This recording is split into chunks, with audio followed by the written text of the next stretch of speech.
iteka uzibuke abacu, wirinde iryo vangura, uzibuke gucira inzira bose, ndi umunyarwanda izakurange, usigire uwo murage abato maze ubarange. Unyibonemo nanjye nkwibonemo, inkunde nk'uko wikunda, nanjye mu kukwigana mbigenze ntyo, ibyabaye muri jenoside bitubere isomo, duharanire ko bitazongera ukundi. Ese mureke tubereke urwo bifuje, umutuzo twuje, urukundo rwaje, urwa Gasabo babibye, turwuhire maze rutohe tubibubahire.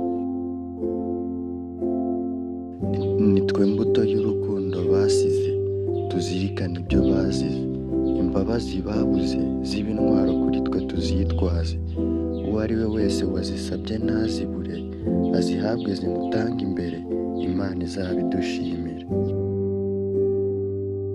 Twahereye hasi none ubu turi hejuru, ibyo umuyobozi tubimushimire, urukundo turumuririmbire, urugamba rwo gutera imbere turwambarire, maze Imana itureberere tuzabigereho maze tubisigasire.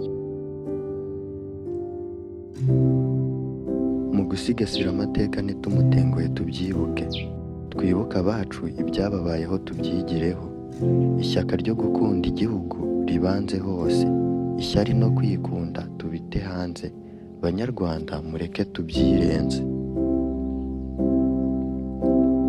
Twubake u Rwanda rw'ahazaza, turukorere tutiganda, duharanire ubumwe bw'Abanyarwanda, turwanye ingengabitekerezo ya jenoside, kuko ibyo yasize ntibiteze kuzibagirana, twibuke twiyubaka, duharanire ubumwe bw'Abanyarwanda.